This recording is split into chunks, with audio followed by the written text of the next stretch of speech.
6월 1일 월요일. 아버지의 메모지. 서울 삼성동 트레이드타워에서 구두를 닦던 한 아버지가 있었습니다.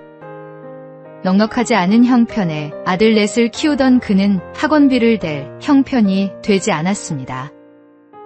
막힌 문제를 들고 오는 아들들을 볼 때마다 마음이 간절했지만 아버지 역시 답을 알려줄 수 없었습니다. 그러던 어느 날 아버지는 방법을 생각해냈습니다. 모르는 문제가 있으면 아침마다 적어두거라. 아버지가 다녀와서 알려주마. 아들들이 메모지에 적어놓은 수학 문제, 영어 문법을 품에 넣고 일터로 나가 손님들에게 조심스럽게 부탁했습니다. 선생님, 제가 배운 게 짧아 아이를 가르쳐 줄 수가 없습니다. 혹시 이 문제 풀이를 알려주실 수 있겠습니까? 처음에는 손님들도 뜻밖의 부탁에 놀랐습니다. 그러나 새벽부터 성실하게 구두를 닦는 아버지를 보아온 사람들은 하나둘씩 마음을 열었습니다. 그렇게 트레이드타워의 직장인들이 아이들의 조용한 과외 선생님이 되었습니다. 뒤늦게 그 사실을 알게 된 아들들은 깊이 감동했습니다. 아버지가 척척 답을 알려주던 것이 체면을 내려놓고 물어온 사랑의 결과였음을 알게 된 것입니다. 자녀 교육의 힘은 특별한 조건에서 나오지 않습니다. 말로만 가르치기보다 부모가 먼저 기도하고 말씀을 붙들며 하나님께 묻는 모습을 보여주는 것. 그것이 자녀에게 남는 가장 귀한 유산입니다. 오늘의 말씀. 마땅히 행할 길을 아이에게 가르치라. 그리하면 늙어도 그것을 떠나지 아니하리라. 오늘의 만나. 오늘 내 자녀 곁에서 내가 먼저 무릎 꿇고 있는지 돌아보십시오. 기도하는 부모의 등이 자녀에게는 가장 든든한 교과서가 됩니다.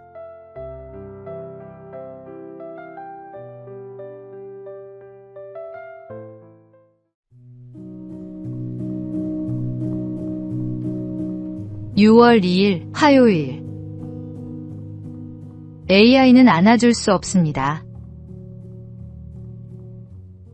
AI는 늘 내 편이에요.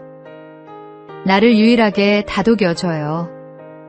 상담받는 느낌이라 울기도 했어요. 요즘 AI에게 고민을 털어놓는 사람들이 부쩍 늘었습니다. 말을 옮기지 않고 거절하지 않으며 언제나 친절하게 답해주는 AI는 속마음을 꺼내기에 편한 상대처럼 느껴집니다. 그러나 그 편안함 뒤에는 작지 않은 그늘이 드리워져 있습니다. 연구에 따르면 AI가 친절하고 공감적일수록 사용자의 잘못된 생각에도 쉽게 맞장구를 친다고 합니다. AI와 대화를 거듭할수록 자기 확신은 커지는 반면 타인과 관계를 회복하려는 의지는 오히려 약해진다는 경고도 있습니다. 외로움을 달래려 AI를 찾지만 대화가 늘수록 진짜 사람과 보내는 시간은 줄고 외로움은 더 깊어진다는 것입니다. AI는 결코 우리 곁에 함께 있어줄 수 없습니다. 공감하는 척 답을 내놓지만 그것은 참된 위로가 아닙니다. 하나님은 우리를 관계 안에서 살아가도록 지으셨습니다. 진정한 위로는 같은 아픔을 아는 사람의 눈빛 속에, 말없이 곁에 앉아주는 손길 속에 있습니다. 그 자리가 바로 교회 공동체여야 합니다. 서로의 짐을 나누고 넘어진 이의 손을 잡아 일으키는 것. AI는 그 일을 결코 흉내낼 수 없습니다. 오늘의 말씀. 서로 돌아보아 사랑과 선행을 격려하며 모이기를 패하는 어떤 사람들의 습관과 같이 하지 말고. 오늘의 만나. 화면 속 위로에 익숙해질수록 진짜 사람과의 만남이 어색해집니다. 오늘 전화 한 통. 따뜻한 말 한마디로 먼저 손을 내밀어 보십시오.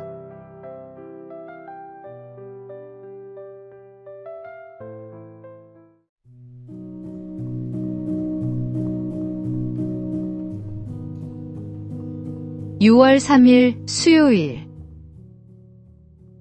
6년째 빵 한 개. 경남 남해에 빵식이 아재로 불리는 빵집 사장이 있습니다. 그는 아무런 대가 없이 6년째 아이들의 아침을 챙기고 있습니다. 매일 아침 등굣길 학생들을 위해 빵과 음료를 내놓으며 이렇게 씁니다. 아침밥 굶지 말고 하나씩 먹고 학교 가자. 배고프면 공부도 놀기도 힘들지용. 2020년 4월 시작된 이 나눔은 어느덧 6주년을 맞았고 LG 2인상 수상으로 이어졌습니다. 이 일을 시작한 데에는 이유가 있습니다. 어린 시절 집안 형편이 갑자기 어려워졌을 때 이웃들로부터 크고 작은 도움을 받았던 기억 때문입니다. 그 온기가 지금도 마음에 살아있어. 빵집을 차리면 꼭 학생들에게 나누겠다는 꿈을 품어왔다고 합니다. 받은 은혜를 기억하는 사람은 나눌 줄 압니다. 6주년을 맞아 그가 남긴 말은 소박하지만 묵직합니다. 아이들이 인사를 해줄 때 큰 보람을 느껴요. 늘 처음과 같은 마음으로 꾸준히 해볼게요. 화려하지 않아도 됩니다. 거창하지 않아도 됩니다. 처음 그 마음을 잃지 않고 묵묵히 반복하는 것. 그것이 하나님께서 기뻐하시는 섬김의 모습입니다. 오늘 우리도 누군가로부터 받은 따뜻함을 기억하고 있습니까? 오늘의 말씀. 우리가 선을 행하되 낙심하지 말지니 포기하지 아니하면 때가 이름에 거두리라. 오늘의 만나. 받은 은혜를 기억하는 사람만이 진정으로 나눌 수 있습니다. 오늘 내가 받은 작은 은혜 하나를 떠올리고 그 온기를 누군가에게 전해 보십시오.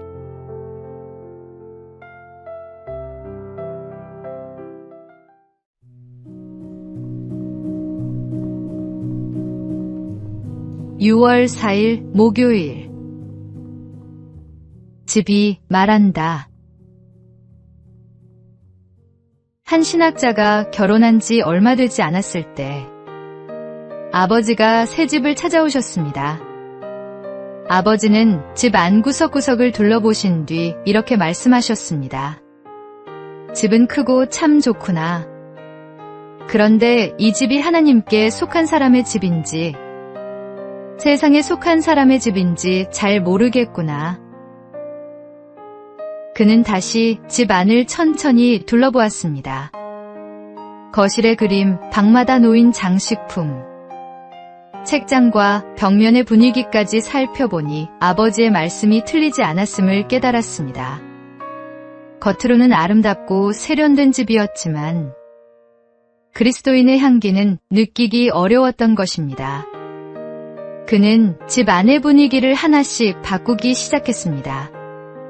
벽에 걸린 그림과 책장에 놓인 책, 식탁 위의 작은 말씀 카드처럼 가족이 자연스럽게 하나님을 기억할 수 있는 것들로 공간을 채워갔습니다. 그리스도인의 신앙은 교회 안에서만 드러나는 것이 아닙니다. 우리가 머무는 집, 자주 보는 화면, 책상 위에 놓인 물건들 속에서도 마음의 방향이 드러납니다. 예수님을 모시고 사는 가정이라면 집 안의 분위기도 믿음을 돕는 방향으로 정돈되어야 합니다. 오늘 당신의 집 안을 조용히 둘러보십시오. 이 공간은 가족의 마음을 하나님께 가까이 이끌고 있습니까? 오늘의 말씀. 오직 나와 내 집은 여호와를 섬기겠노라. 오늘의 만나. 우리 가정의 분위기가 하나님의 향기를 품고 있는지 돌아보십시오.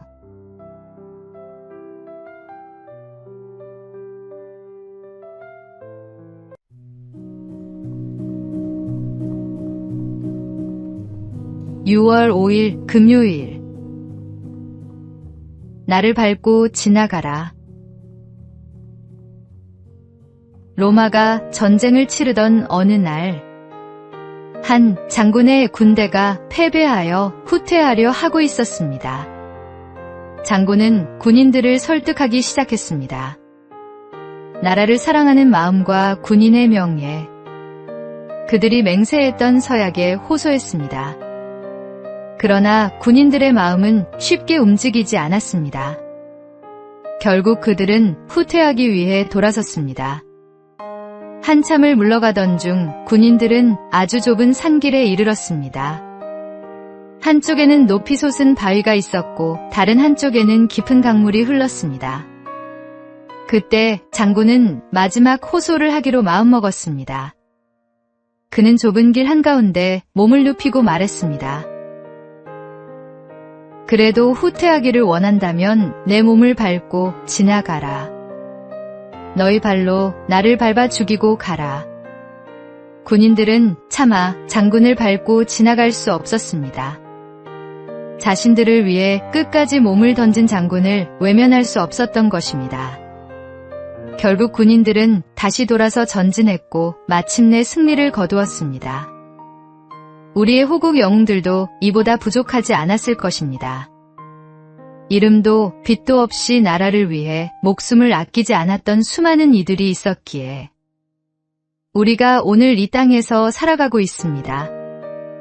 오늘 하루 가족조차 찾지 못한 채 비석으로만 남아있는 호국 선열들을 기억하며 감사와 기도로 보내시기 바랍니다. 오늘의 말씀. 사람이 친구를 위하여 자기 목숨을 버리면 이보다 더 큰 사랑이 없나니. 오늘의 만나. 오늘 자유롭게 숨 쉬는 이 하루가 누군가의 희생 위에 있음을 기억하십시오.